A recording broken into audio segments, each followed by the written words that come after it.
आज हम मंच पर समाज को खोखली करती समाज की एक ऐसी बीमारी या कहीं एक विकट समस्या की बात कर रहे हैं जिससे समाज का हर एक व्यक्ति किसी ना किसी रूप में ग्रसित है।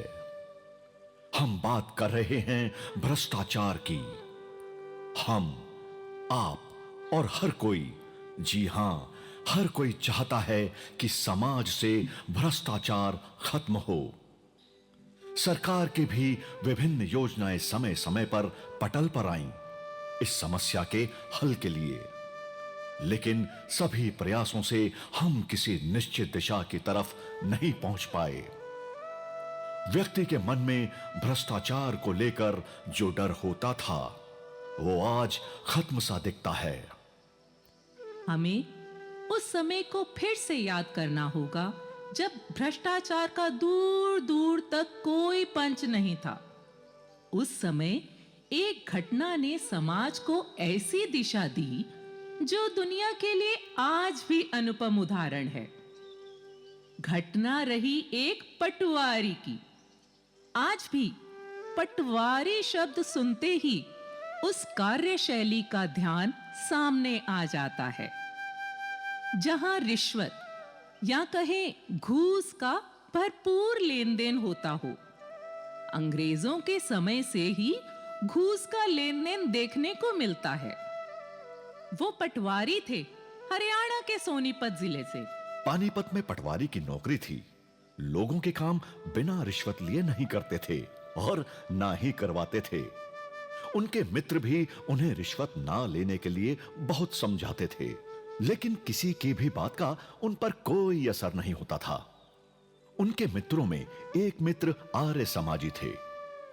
एक बार पानीपत में आर्य समाज का वार्षिकोत्सव कार्यक्रम था। सभी दोस्तों के कहने पर ना चाहते हुए भी फूल सिंह कार्यक्रम में जाते हैं। वहां यजोपवीत संस्कार कार्यक्रम चल रहा था। कार्यक्रम में स्वामी जी सभी को यजोपवीत धारण करने के लिए प्रेरित करते हैं।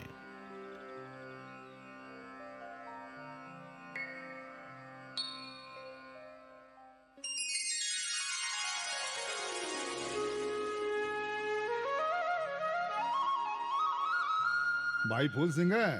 हाँ। आज तुम भी यज्ञोपवीत धारण कर ही लो। अरे भाई, आज तो तुम सबने पता नहीं क्या सोच रखा है। के करवा के मानोगे? अरे थारे कहने पर मैंने ये यज्ञोपवीत तो पहन लिया। अब ये तो बता दो मैंने करना क्या होगा? भाई फूल सिंह है, हाँ? बस अब अपने जीवन में सच्चाई व ईमानदारी से कार्य करने हैं तने।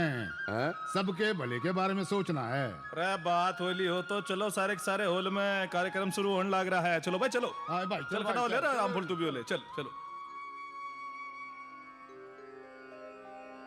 स्वामी जी मंच पर बैठे हैं और सभी उनके उपदेशों को बड़े ध्यान से सुन रहे हैं।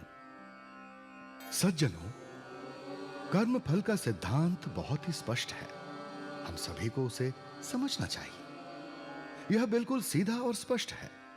हम जैसे कार्य करेंगे उसका वैसा ही फल अवश्य मिलेगा। व्यक्ति को अच्छे कर्म का फल सुख और गलत कर्म का फल दुख के रूप में मिलता है। कुछ कर्मों का फल तुरंत मिल जाता है तो कुछ कर्मों का फल अन्य जन्मों में भी मिलता है।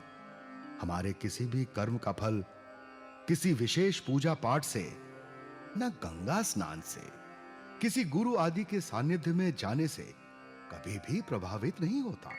यह सब सुनते ही फूल सिंह जी के मन में भी विचार आते हैं। क्या ये सारी बातें सही से हैं कि मन्ने भी मेरे कर्मा का फल मिलेगा? अरे मेरे तो कर्मा का खाता ही बिल्कुल गड़बड़ सा है। मेरा क्या होएगा? कार्यक्रम समाप्त होता है। सभी अपने अपने घर की ओर चले जाते हैं। स्वामी जी की बताई हुई बातें फूल सिंह जी के मन मस्तिष्क में गहरा असर कर जाती हैं। रात को सोते सोते फूल सिंह अचानक नींद से जाग जाते हैं।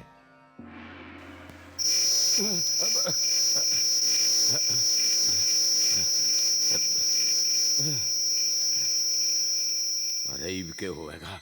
मैंने तो घना उलट सुलट कर रखा है। मैंने तो कुछ समझ ही ना आ रहा, पता नहीं ये कैसे मैं उलट पुलट करके अब ठीक करूंगा।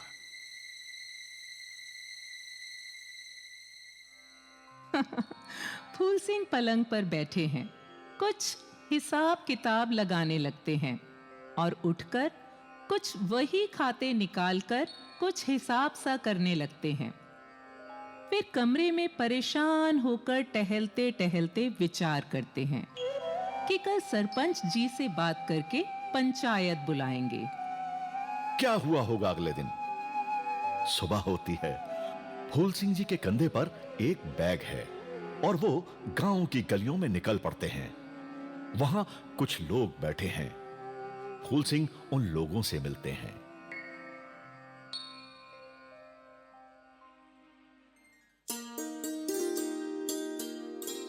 रे पटवारी साहब राम राम। आज तड़के तड़के किस चाल पड़े? भाई राम राम, बस थारा धोरा आ रहा था भाइयों। भाई धन सिंह, हाँ या तेरे रुपए है, ले रख ले। हाँ भाई प्रेमपाल, या तेरे रुपए ले रख। पटवारी साहब है। हाँ यो क्या करने लग रहे हो आज? हैं? मेरे कौन से रुपये? बताऊंगा, सब बताऊंगा भाई। तुम अभी तो ये रुपये ले लो, आज सांझ ने सरपंच जी के दौरे मिलकर बताऊंगा सारा कुछ। ये भी तो मैंने जाने दे, मैंने कई काम निपटाने से। ले भाई तेरे रुपये। हाँ भाई, या तेरे मेरे? हम भाई या तेरे? भाई ये कौन से रुपये भाई? ले रामकरण, या तेरे? और ये कौन से पैसे?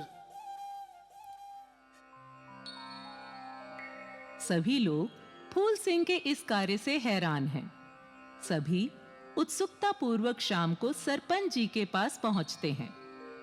फूल सिंह भी पहुंचते हैं।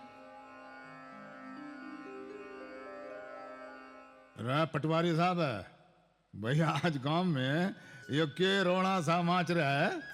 क्या बात है? सब ठीक ठाक तो है? सरपंच जी, या मान लो बस अब तो सब ठीक हो ही गया।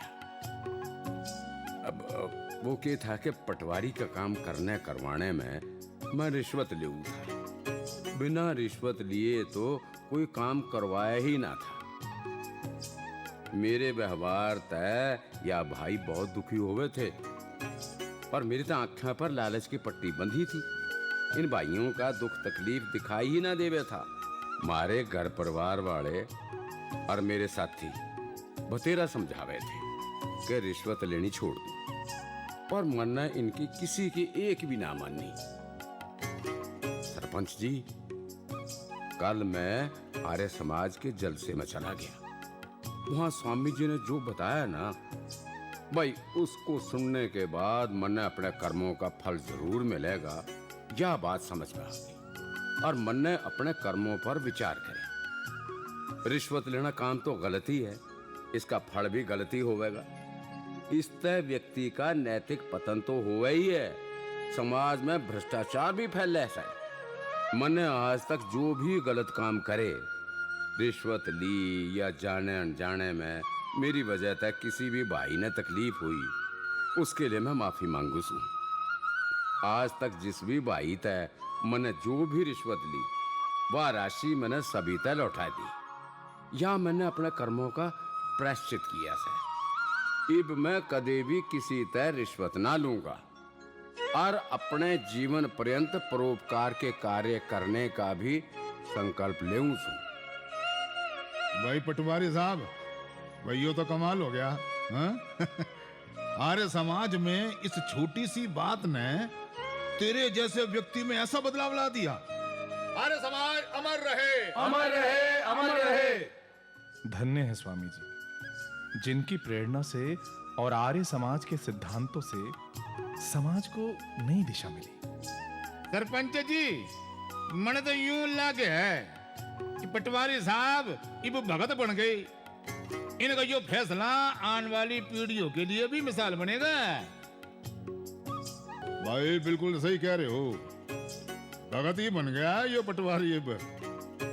इब इसने फूल सिंह ना भगत फूल सिंह कहा करेंगे, भगत फूल सिंह। वहां से विदा लेकर फूल सिंह अपने घर की ओर निकल पड़ते हैं।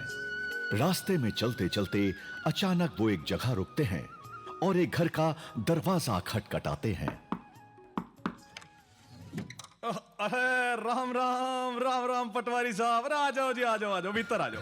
नमस्ते जी। नमस्ते नमस्ते, आ जाओ, आ जाओ, बैठो, आ जाओ। आज एक खास काम तो आया हूँ थारे दौरे। और अब बता दियो खास काम भी। आओ बैठो बैठो बैठो। मैं थारी खातर दूध मंगवा दूं। अरे अरे बालको, अरे थारा ताऊ पटवारी आया है भाई, दूध लेकर आओ। भाई मैं फिर आऊंगा किसी दिन दूध पीने। आज तो एक खास काम तो आया हूँ। के खास काम आ गया भाई? के बात होगी? सब ठीक? तने याद है ना तेरा एक काम था हाँ, जिस खातर तो मेरे दौरे आया था, तो पुरानी बात होगी। और मैंने काम करवाने के लिए पैसे मांगे थे। तेरा काम जरूरी था, लेकिन तने पैसे देने तक मना कर दिया था। हाँ भाई पटवारी, याद है। फिर मैंने तेरा काम ना करवाया। भाई इब मैं बहुत शर्मिंदा हूँ। अरे अपने उस दिन के उस व्यवहार तय बहुत बेइज्जत किया था मैंने आपको। भाई पटवारी, इब इन बातों का क्या मतलब से? मैंने पैसे ना दिए, तने काम ना करा, नुकसान गढ़ा हो गया था भाई।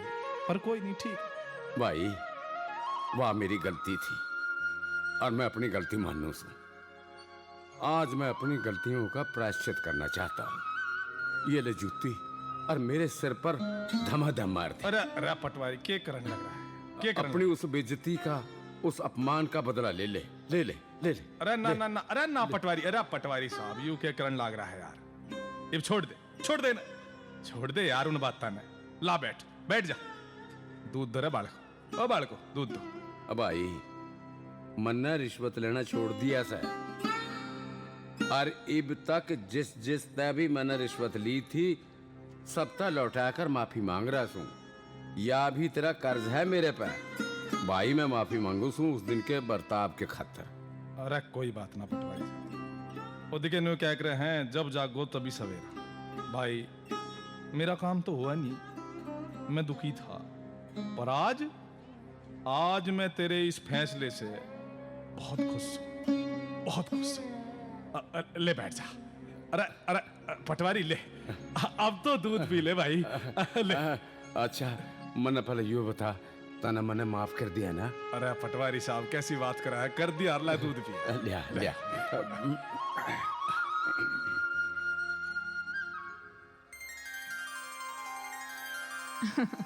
फूल सिंह दूध पीते हैं और अपने घर की ओर निकलते हैं। अच्छा भाई राम राम। संघर्षों की राह में उजाला बनकर जाऊंगा, भ्रष्टाचार की काली छाया खुद से दूर भगाऊंगा। भगत फूल सिंह का नाम जब जब याद आएगा, सच्चाई का सूरज अंतर मन मुस्काएगा।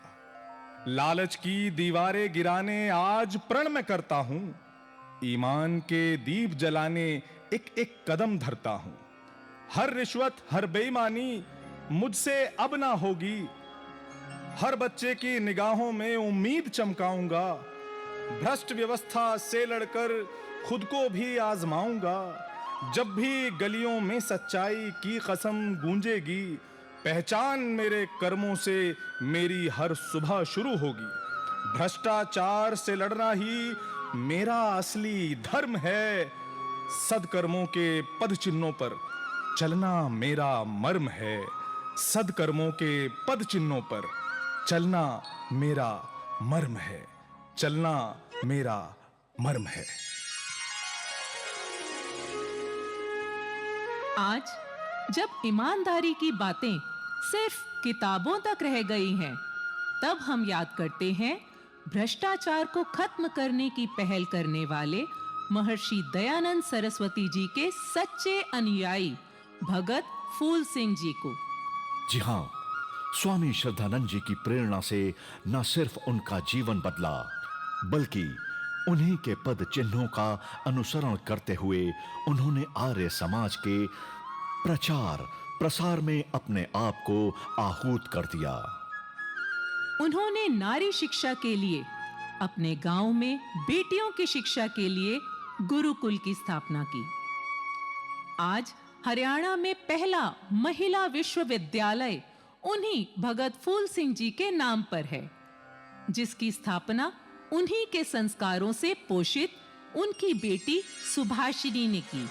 उन्होंने गौ रक्षा आंदोलन में भाग लिया और लाहौर के कसाई खाने को बंद करवाने में उनका अहम योगदान रहा।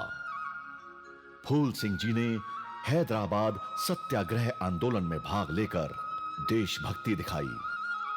महिलाओं की सामाजिक स्थिति में सुधार के लिए हरियाणा में बाल विवाह का विरोध किया, मृत्यु भोज का विरोध करने में अहम भूमिका निभाई, अपने हिंदू भाइयों को विधर्मी होने से बचाया और जो विधर्मी हो गए उनको शुद्धि आंदोलन चलाकर घर वापसी करवाई।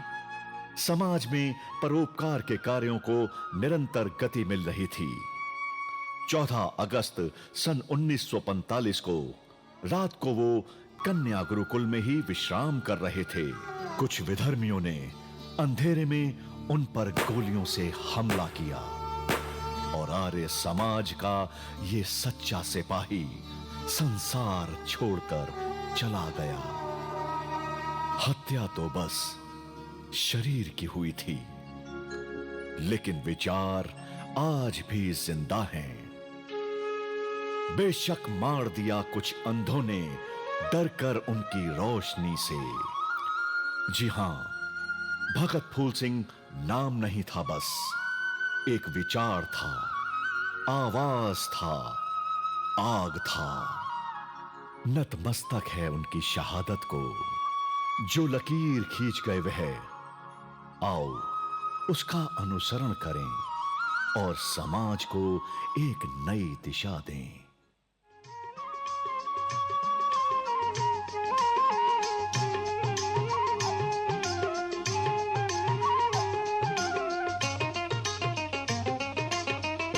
हुआ अज्ञानता का दूर अंधेरा, हुआ अज्ञानता का दूर अंधेरा। घर घर ज्ञान के दीप जले तेरे कारण, घर घर ज्ञान के दीप जले तेरे कारण। जन जन को हम सबको मिला है ये नवजीवन। तुझे है सौ सौ वंदन, करें तेरा अभिनंदन। तुझे है सौ सौ वंदन, करें तेरा अभिनंदन। ओ देव दयानंद, देव दया